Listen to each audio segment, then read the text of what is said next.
programa que es traído a usted en este mismo horario, todos los lunes, miércoles y viernes, por el pastor Natividad Ramos Ramos. Puede escribirnos a radioadoración@hotmail.com o envíenos un texto al 704-634-6706. Escuche Tendencias de nuestro tiempo.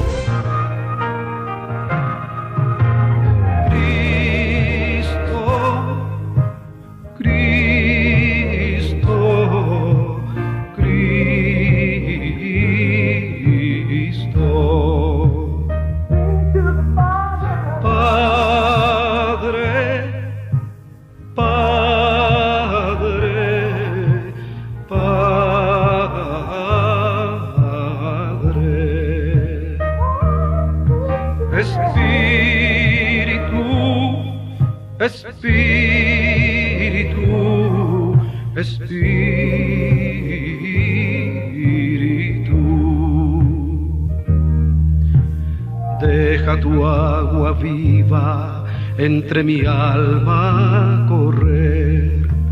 Deja tu Espíritu Santo que tome control de cada situación que cause confusión.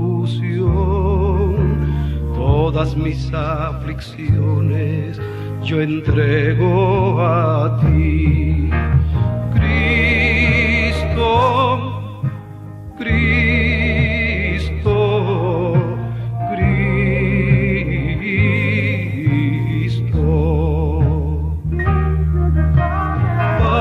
Padre, Padre, Padre.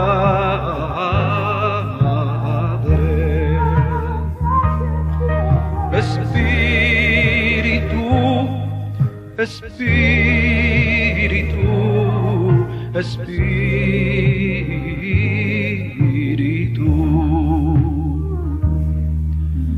Ven Espíritu Santo y toma control. Tómame en tus brazos, borra mi temor. Atráeme hacia ti y toda duda se irá. Quítame el orgullo y lléname de amor. Cristo, Cristo, Cristo.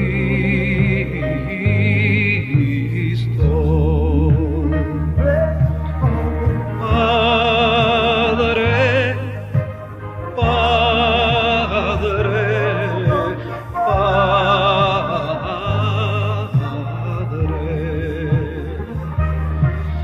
Espíritu, Espíritu, Espíritu.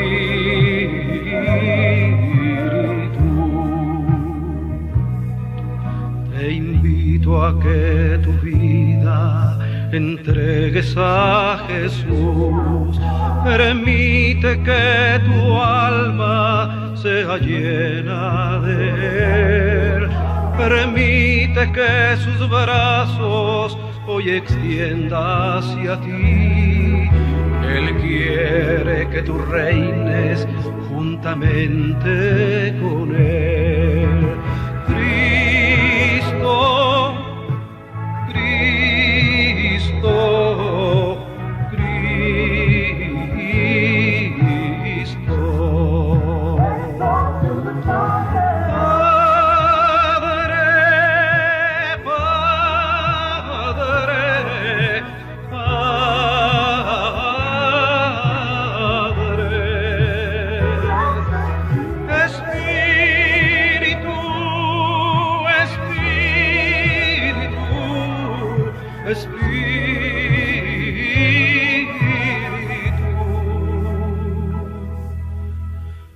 Deja tu agua viva entre mi alma correr.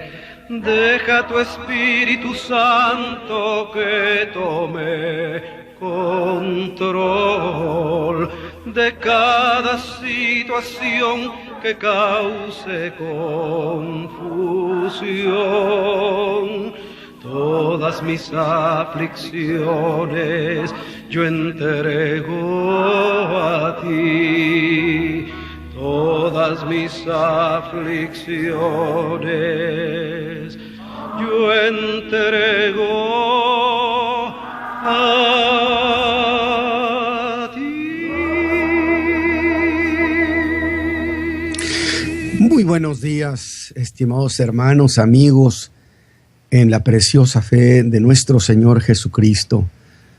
Soy el pastor Natividad Ramos Ramos desde la ciudad de Monterrey, Nuevo León, México, transmitiendo con gozo, con alegría, estas verdades extraordinarias, estos sucesos de la iglesia del primer siglo, las luchas de nuestros hermanos que nos precedieron hace tanto tiempo, y particularmente el trabajo, la lucha agobiante y exitosa de un hombre como el apóstol Pablo.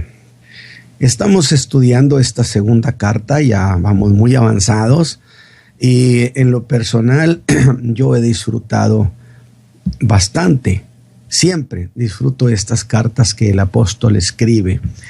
Así que, mis hermanos, bueno, pues entonces tratamos de entrar en materia esta mañana y yo espero que usted esté listo en su corazón. Si usted puede tener su Biblia a la mano, sería magnífico.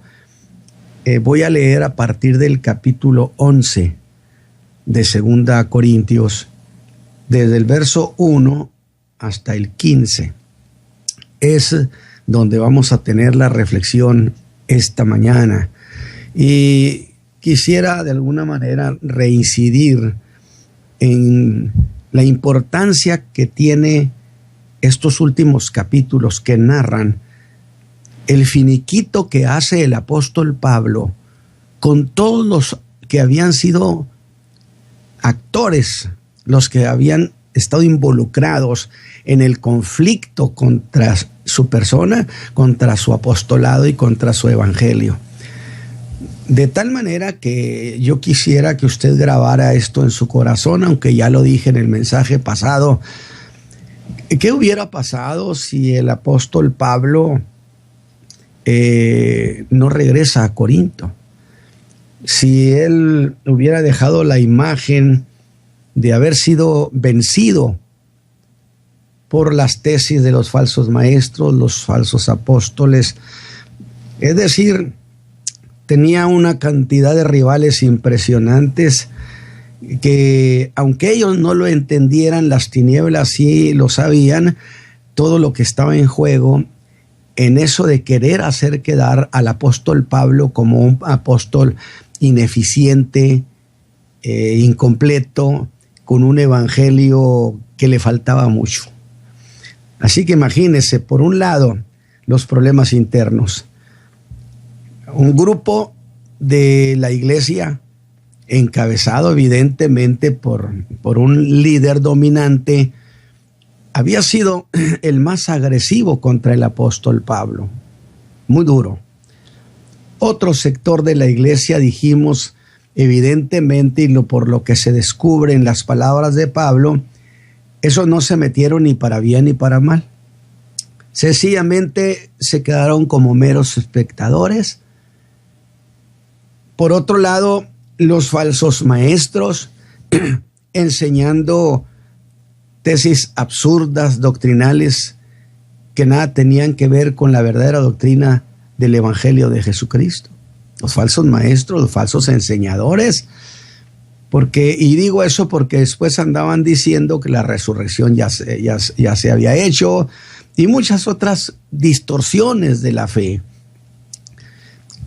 Por otro lado, los falsos apóstoles que alegaban sin duda tener derecho de establecer ciertas doctrinas o de establecer nuevas revelaciones, porque esta es la idea que muchos tienen sobre el apostolado. Porque los apóstoles que anduvieron con Cristo Ellos establecieron el fundamento. Ellos.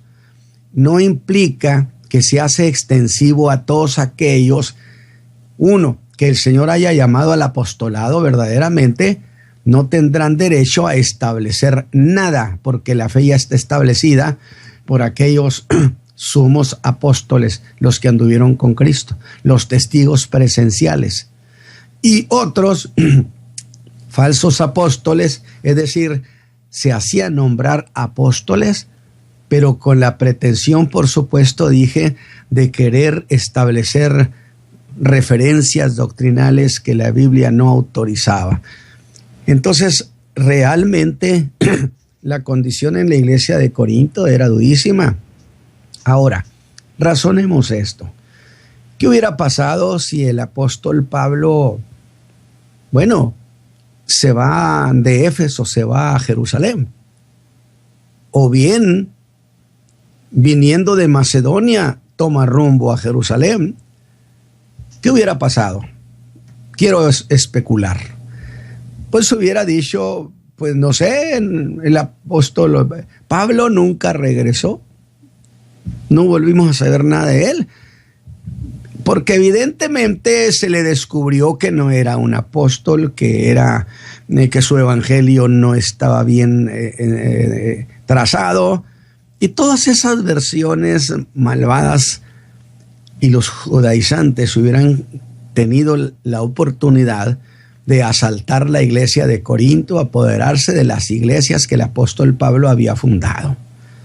Por eso en el mensaje pasado, el apóstol Pablo terminaría diciéndoles: señores judaizantes, ¿qué hacen ustedes en mi carril? Este es el carril que el Señor me trazó con llegada hasta Corinto. ¿Ustedes qué andan haciendo? Entonces, estas ideas nos plantean la importancia que tuvo que el apóstol no dejara pendiente absolutamente nada.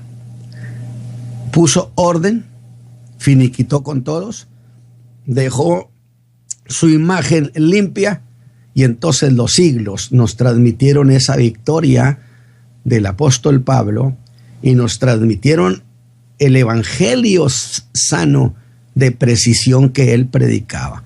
Que en el mensaje pasado lo llamé así, un mensaje de precisión, por la sencilla razón de que él lo recibió de primera mano directamente del Señor Jesús. Entonces nadie podía tener una versión más eficiente, más propia de lo que él tenía, puesto que había sido enseñado por el Señor Jesús, le habían revelado el misterio de la piedad. Bueno, entonces yo siempre he dicho, si usted quiere conocer el misterio de la piedad, pues vayamos con aquel al que se lo explicaron. Pues ¿para qué vamos a ir a otra parte? No tendría sentido. Así que con estas ideas que nos plantean, cuidado, lo que estaba en juego en Corinto era la supervivencia de este evangelio glorioso de Jesucristo. Caso contrario, a los pocos tiempos, a los pocos años, el evangelio de Pablo hubiera sido llevado al olvido y nos hubiéramos quedado sin esta revelación preciosa y nos hubiéramos quedado casi sin el Nuevo Testamento, nomás de esa manera. Muy bien, mis hermanos, pues entonces voy a leer en el capítulo 11 de esta segunda carta a los Corintios. Mire lo que dice el apóstol de entrada. Ojalá toleraseis un poco mi locura, empero toleradme. Pues que os celo con celo de Dios. Y dice esto porque se había corrido la versión de que padecía, pues yo creo que es algo así como delirio. Y decía tantas cosas por demás absurdas. Pues que os celo con celo de Dios, porque os he desposado a un marido para presentaros como una virgen para Cristo. Mas temo que como la serpiente engañó a Eva con su astucia, sean corrompidos así vuestros sentidos en alguna manera de la simplicidad que es en Cristo, con dedicatoria a los falsos maestros, a los falsos apóstoles y a los judaizantes que hicieron el mismo trabajo de la serpiente con Eva. Porque si el que viene predicare otro Jesús que el que hemos predicado, o recibierais otro espíritu del que habéis recibido, u otro evangelio del que habéis aceptado, pues lo sufrierais bien. Cierto pienso que en nada he sido inferior a aquellos grandes apóstoles. Porque aunque soy vasto en la palabra, pero no en la ciencia, mas en todo somos ya del todo manifiestos a vosotros. Pequé yo humillándome a mí mismo para que vosotros fueseis ensalzados, porque os he predicado el evangelio de Dios gratis. Ándele, hermanos de Corinto. Es que estos hermanos nunca apoyaron al apóstol Pablo. Acuérdese que yo en uno de los mensajes dije, pues se iba a decir, pues ¿cómo va a pedir si no es apóstol? Entonces los apóstoles sí pueden pedir. Y Pablo dice, no, al contrario, gracias a Dios porque les prediqué gratis a estos corintios, porque son de la clase de gente que da y luego reprocha. ¿Va? Dice, he despojado las otras iglesias, recibiendo salario para ministraros a vosotros, y estando con vosotros y teniendo necesidad, a ninguno fui carga, porque lo que me faltaba suplieron los hermanos que vinieron de Macedonia, y en todo me guardé de seros gravoso y me guardaré. No les pedí. Es la verdad de Cristo en mí, que esta gloria no me será cerrada en las partes de Acaya. ¿Por qué? Porque no os amo, Dios lo sabe. Mas lo que hago, haré aún para cortar la ocasión de aquellos que la desean. ¿Cuántos quisieran que yo les diera ocasión para acusarme? A fin de que en aquello que se glorían sean hallados semejantes a nosotros. Porque estos son falsos apóstoles, obreros fraudulentos, transfigurándose en apóstoles de Cristo. Y mire qué dureza el apóstol. Con qué jerarquía, pero con qué dureza. Este es el Pablo que queríamos, ahí lo tenemos. Y no es maravilla, dice, porque el mismo Satanás se transfigura en ángel de luz. Así que no es mucho si también sus ministros se transfiguran como ministros de justicia, cuyo fin será conforme a sus obras. Otra vez digo, nadie me estime ser un loco. Estamos oyendo al apóstol Pablo no hacer un ajuste de cuentas, porque dije yo que esa idea de ajuste de cuentas tiene una connotación en cierto sentido revanchista o vengativo. Y cualquier cosa, nunca el apóstol Pablo caería en el revanchismo. ¿Con qué jerarquía, con qué altura ministerial está tratando y poniendo orden? Así que, mis hermanos, ustedes observan, he dejado el capítulo 10 y ahora somos recibidos por el apóstol en el capítulo 11. Y nos recibe con las palabras que tienen una ironía sutil, muy a la manera suya, por cierto, diciéndoles a los hermanos de Corinto, ojalá toleraseis un poco mi locura, empero toleradme. Algo así como, ojalá y me toleren, y si no me toleran como quiera me toleran. Espero que me toleren, pero como quiera tolérenme. Precioso estilo, me fascina. No hay duda. Pide que lo toleren de una supuesta locura.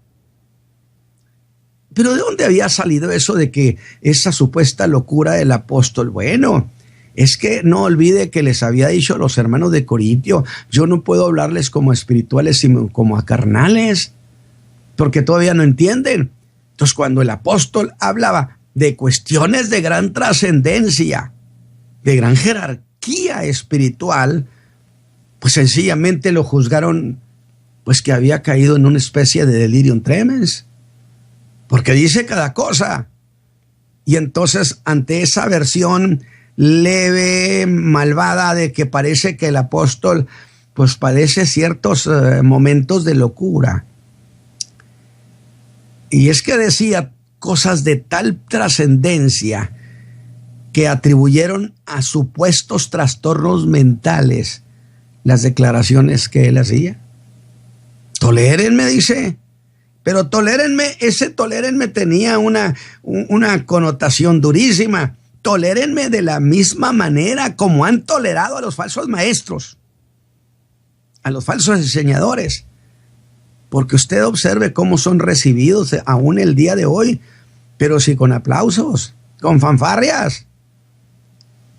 Y a los falsos apóstoles, a pesar de sus fantasías. Sin embargo, hermanos, antes de seguir con esto esta mañana, y aunque parezca cosa sin gran trascendencia, no quiero pasar por alto esto, que al hablar de esa supuesta locura, escúcheme bien, usa un punto y coma, que es pues una figura gramatical usada, ¿para qué? Para que cuando usted esté leyendo, se haga una pausa mayor que la que se hace cuando es solamente una coma. Usted me va a decir, hermano Ramos, que usted está también padeciendo locura. Y usted dirá, ¿y eso qué importa?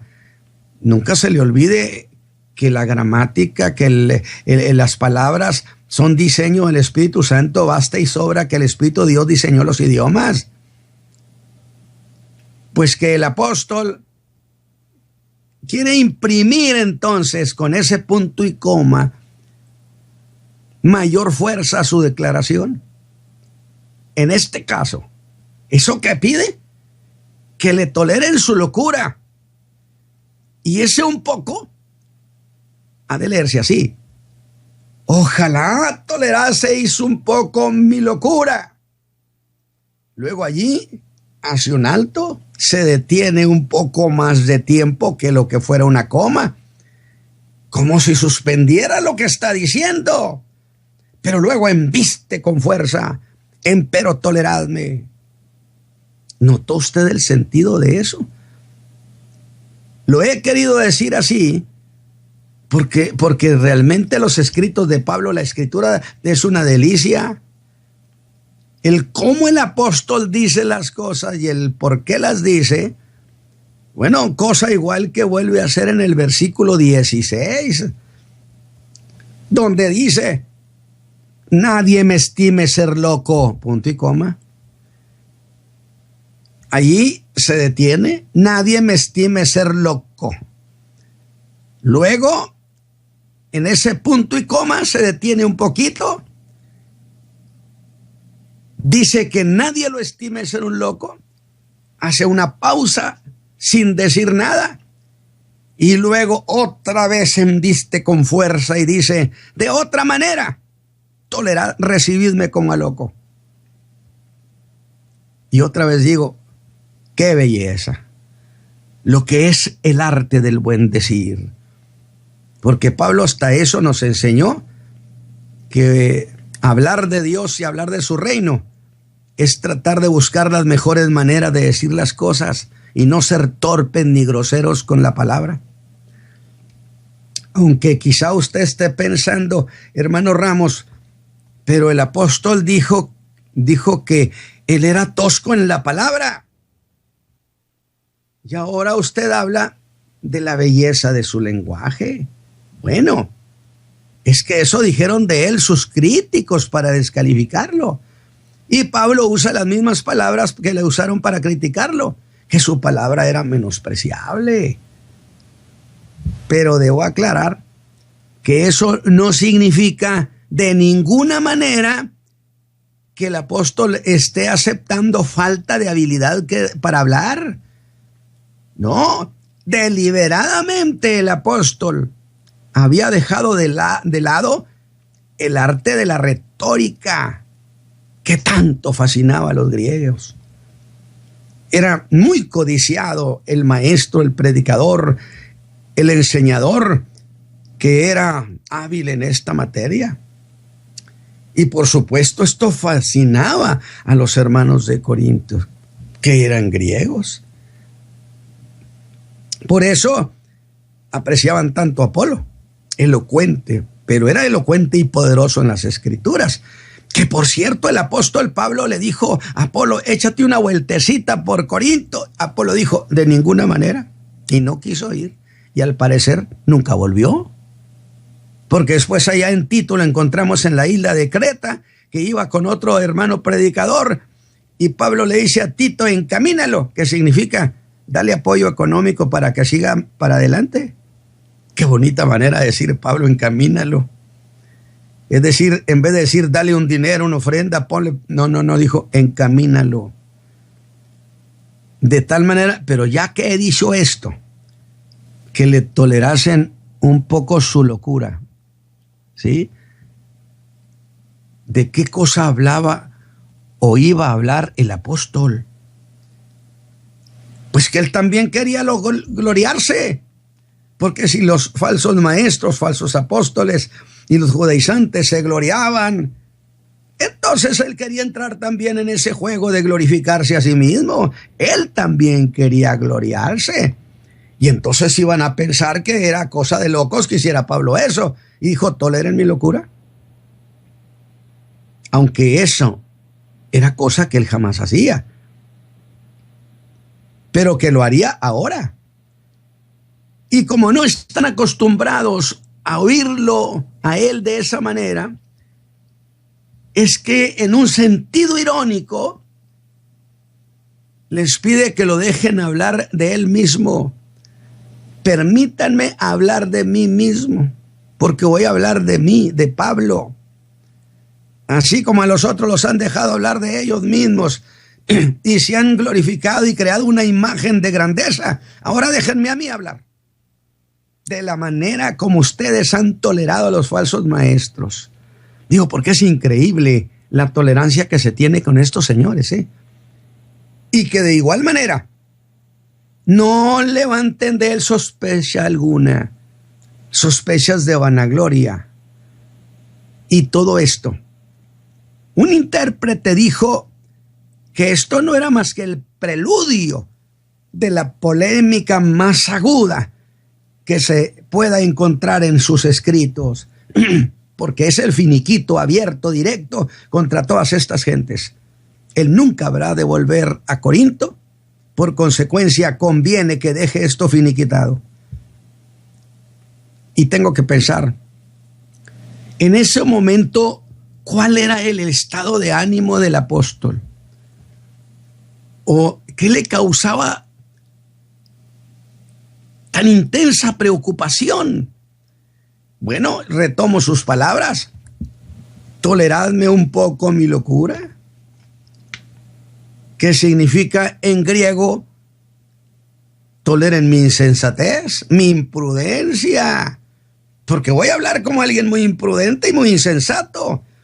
O para ser más claro, les estaba diciendo, hermanos corintios, toleren la necedad de gloriarme como si tuviera los mismos motivos de esos supuestos maestros de la fe, quienes se han recomendado a sí mismos. Usted oyó el mensaje pasado. Así, yo quiero exhibir lo grande e importante que yo soy. Fue una explosión de su alma. Yo espero que usted, hermano, que esté escuchando a Pablo, cómo está haciendo frente y dice, pues vamos a hablar del quién es quién.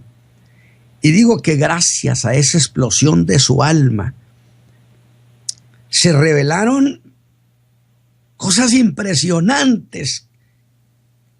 Hizo una lista de sufrimientos, persecuciones, azotes, naufragios. Así como habrá de decir en el capítulo 12, verso 1, cierto, no me es conveniente gloriarme, pero ya que me estoy gloriando, vendré a las visiones y a las revelaciones del Señor. Y es cuando habla de esas visiones y revelaciones que el Señor le ha dado, encuentros que ha tenido con Cristo, para mostrarles a todo mundo la cercanía que él tenía con Cristo. Toleren mi locura de gloriarme. Estoy diciéndoles el quién es Pablo. Y dice en el verso 2, que echará mano de las cosas en él, ¿sí?, que en él son para gloriarse, y que superan por mucho las cosas vanas por las que se glorían los falsos maestros, los falsos apóstoles y los judaizantes. Que le toleren, que entre un poco el juego de las comparaciones. Nunca habíamos visto a Pablo en este plan. Usted está disfrutando, mi hermano, mi hermana que me está escuchando, la belleza, la defensa de con qué altura lo está haciendo. Tolérenme un poco mi locura. Dicen que estoy loco por las cosas que digo. Bueno, pues ahora tolérenme, porque voy a decir quién es Pablo y voy a ponerme en un lugar muy alto para que ustedes vean quién es Pablo. Y les dice que eso lo hace porque está celoso. ¿Celoso? Porque a los otros mentirosos los han aceptado y a él lo han rechazado. Porque él es el que desposó esa iglesia con Cristo. Él es su padre en el Evangelio. Los otros eran gente que llegaron a lo que ya estaba hecho. De ninguna manera. Pues la verdad es que aún haciendo esto, no ha entrado a eso de las comparaciones para ser visto más que los otros, que sería lo más propio. Pero si él hiciera eso, pues no podíamos dejar de decir, y cualquiera diría que era egoísmo puro del apóstol, pero no estaba gloriándose por él mismo. He dicho, estaba en juego el evangelio y estaba en juego la vida de la iglesia y de las iglesias. No estaba defendiéndose propiamente a él, sino al hablar de lo que él era en Cristo, estaba entonces avalando lo que era su evangelio que él enseñaba. No he entrado a eso de las comparaciones, mis hermanos, para ser visto como alguien que es más que los otros. Dije porque eso sería egoísmo propio. Su causa era la iglesia a la cual estaban deslizando de la fe. Por eso les dice que toleren, que significa sosténganme arriba, no me dejen caer, tolérenme, escúchenme, no me minimicen como lo han estado haciendo, diciendo que soy de poca estima, diciendo que soy desgarbado, que no tengo presencia. No me minimicen, porque estoy en el plan de decir quién es Pablo. Y no me minimicen por esta locura de jactarme. Pero vea lo que hace el apóstol. Sutilmente les está diciendo, porque si yo le digo a alguien, no me dejes, sosténme arriba, levántame y sosténme, pues no deja de tener implicación de que le tengo confianza o cierta confianza. Y justamente esa es la idea. Sutilmente el apóstol le está diciendo a los hermanos de Corinto que confía en ellos. Y les da explicación en el verso 2. Explicación del por qué está haciendo eso. Dice, porque celo, estoy lleno de celo, con celo de Dios. Otra versión dice, porque mi celo por vosotros es celo de Dios. Y yo le digo, ve, ¿por qué es que se deja ver cometiendo la locura de gloriarse? Porque está profundamente preocupado. por lo que han hecho los falsos apóstoles. Preocupación que sería una bendición que anidar en el alma de nuestros consiervos en esta generación, que ante las enseñanzas falsas de muchos se quedan ajenos, apáticos, sin abrir su boca. La preocupación que tenía Pablo a causa de estos falsos apóstoles de Cristo. Falsos apóstoles de Cristo. Y de nuevo vuelve a ese punto y coma. ¿Recordó usted el punto y coma? Y luego le da fuerza a la razón de su celo. Porque ha dicho, porque celo, con celo de Dios, punto y coma. Hace una especie de espacio. No dice nada, como quien coge fuerza y entonces se lanza y da la razón de su celo, porque os he desposado a un marido para presentaros como a una virgen pura a Cristo. Yo soy el que los desposé con Cristo y ustedes como una desposada están bajo mi cuidado, no bajo estos que andan aquí. Porque os he desposado a un marido para presentaros como una virgen pura a Cristo. Y ahora recurre a una metáfora donde el apóstol deja la idea que no los busca para él. Qué interesante. El pastor, el enseñador, el predicador no busca a la gente para él, para hacer un clan, para hacer un grupo de seguidores. Pablo no está haciendo, no está buscándolo para él, sino para Cristo. Que esta es una cuestión de la que pudiéramos hablar mucho. Y ahora recurre a una metáfora donde deja la idea, dije, que no los busca para él, sino para Cristo. Bellísima expresión de fidelidad de Pablo. La misma fidelidad que usted hallaría en la boca de Juan el Bautista cuando llegaron de Jerusalén a investigarlo, que si él era el profeta, dijo, no lo soy. Que si él era Elías, no lo soy. Pudo haber aprovechado esa coyuntura para decir, bueno, algo hay de eso. Sin embargo, con una fidelidad a Cristo, cuando le preguntaron si era el Mesías, si era el Cristo, declaró que él no era el esposo. Dijo, yo solamente soy el amigo del esposo. Y el apóstol dice que él los desposó para Cristo. Que él, como lo haría un padre o un enviado del novio, yo soy un enviado del novio, diría Pablo, he arreglado este matrimonio de la iglesia de Corinto, que es mi hija, y la he comprometido con el novio más noble y amante, que es Cristo Jesús. Alabado sea Dios. ¿Cómo siente su corazón, mi hermano? Y que ahora él se encarga de cuidar de ella.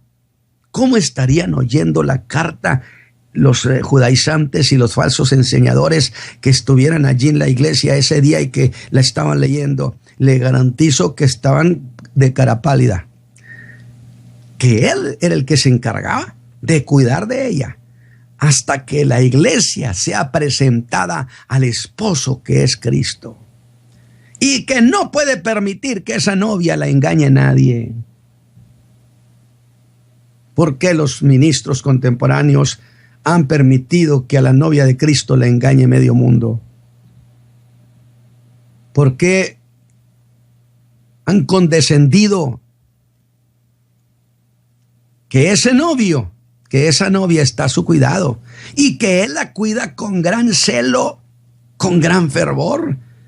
Y no puede permitir que a causa de esos falsos ministros de Cristo se alejen de Cristo, a quien él, como amigo del esposo, debe apartarlos.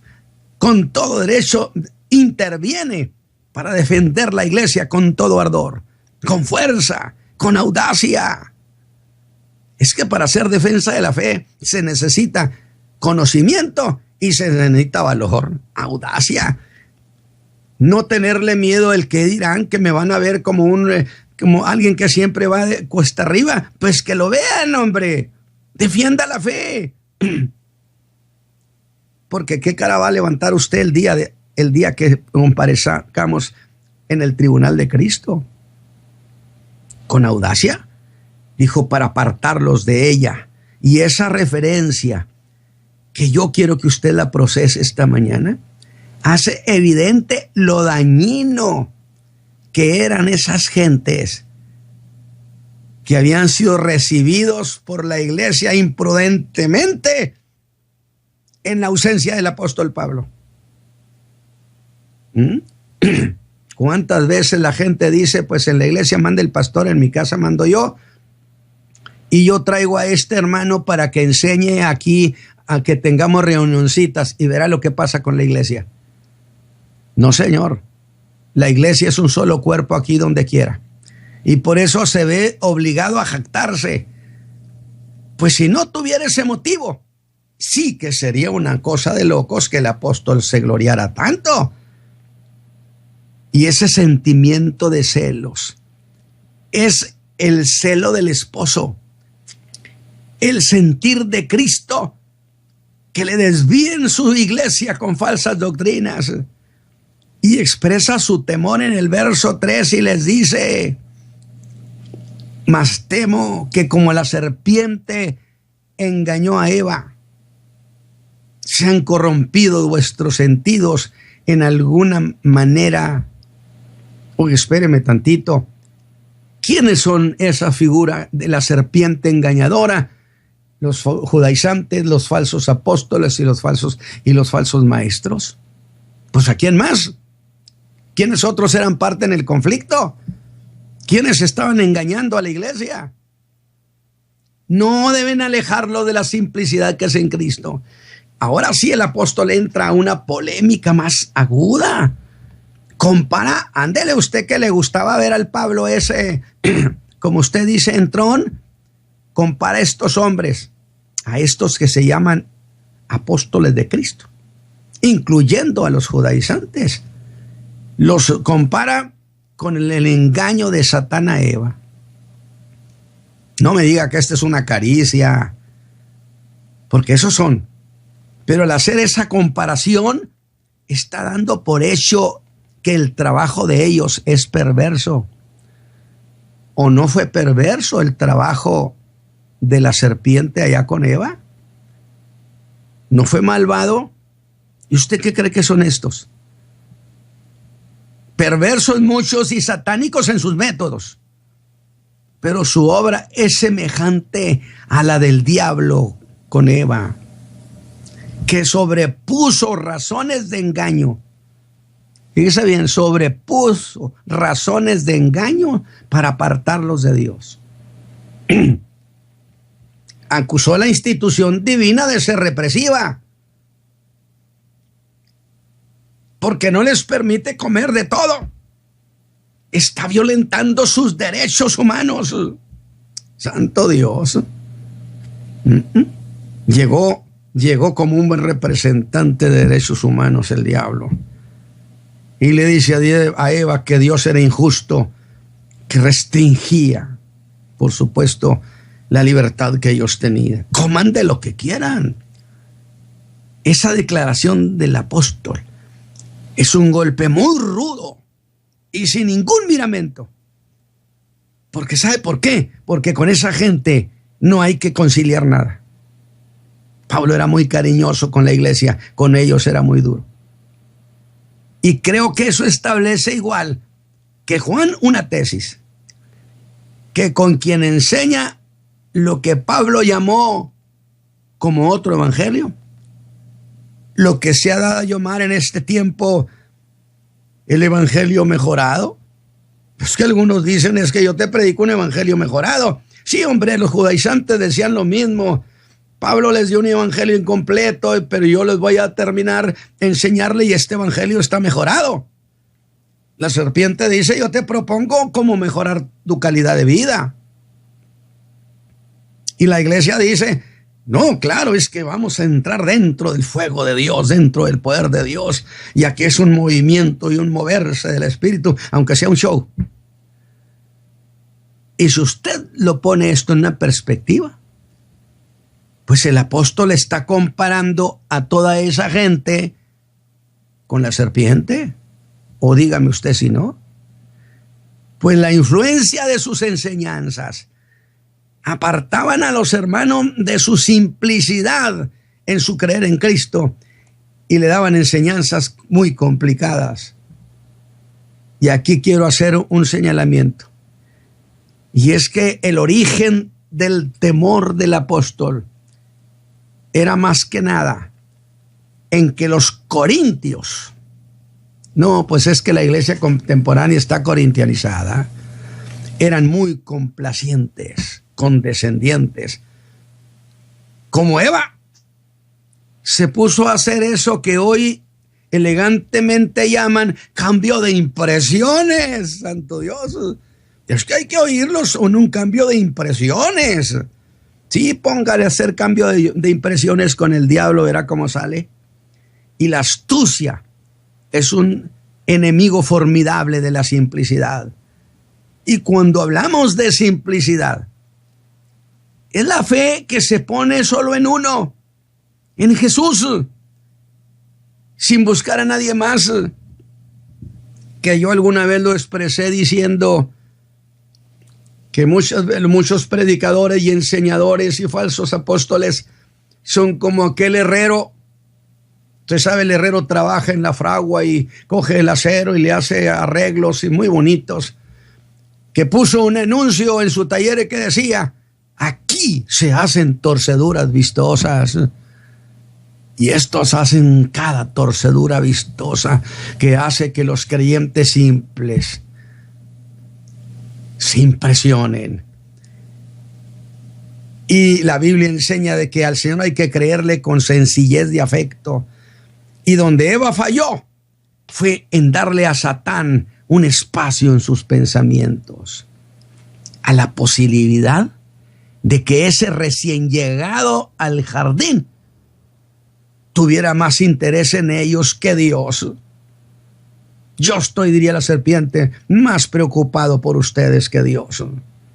Yo estoy ocupado en el bienestar, en un nivel dimensionado espiritual. ¿No le dijo seréis como dioses? Y en el verso 4, es que cómo se parecen a la serpiente. Y en el verso 4 sigue dando más razones para que le toleren. Y les dice, porque si el que viene predicase otro Jesús que les hemos predicado, ¿sí? Otro espíritu del que habéis recibido, u otro evangelio del que habéis aceptado.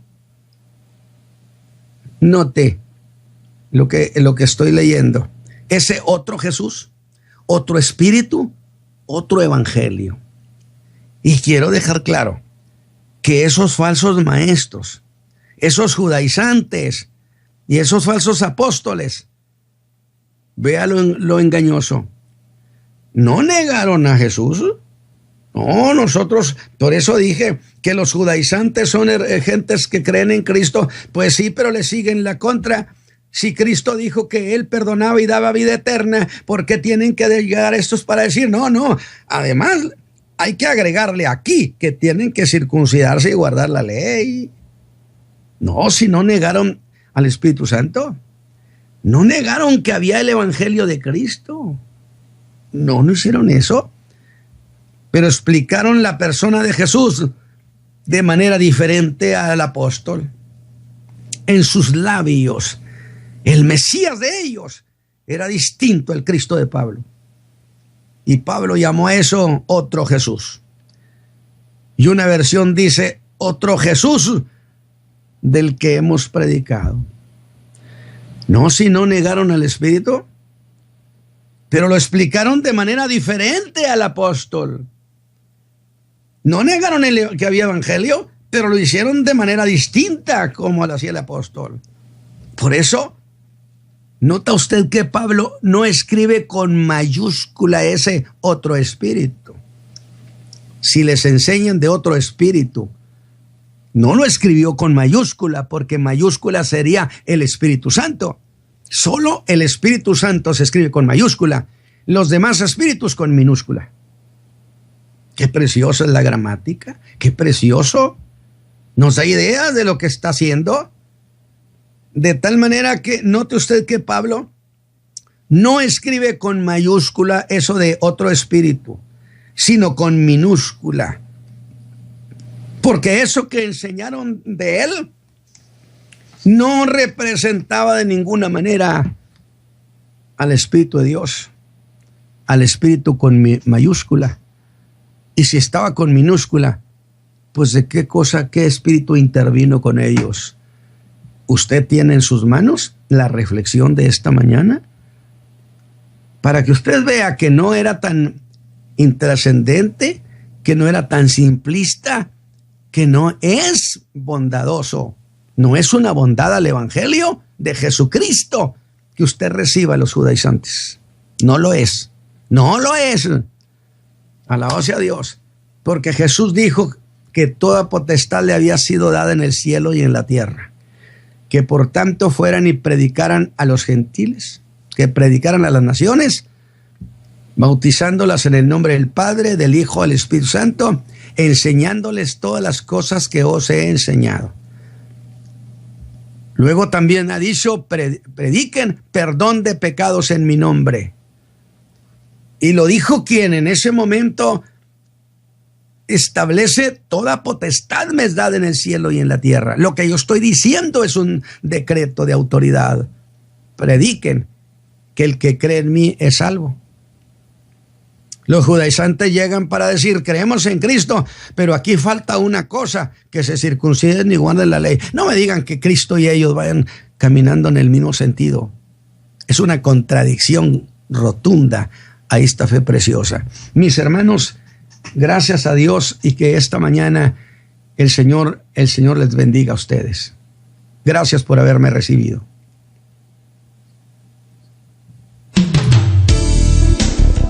Tendencias de nuestro tiempo.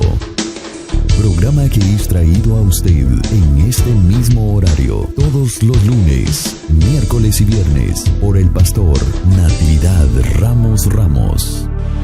Puede escribirnos a radioadoración@hotmail.com o envíenos un texto al 704-634-6706.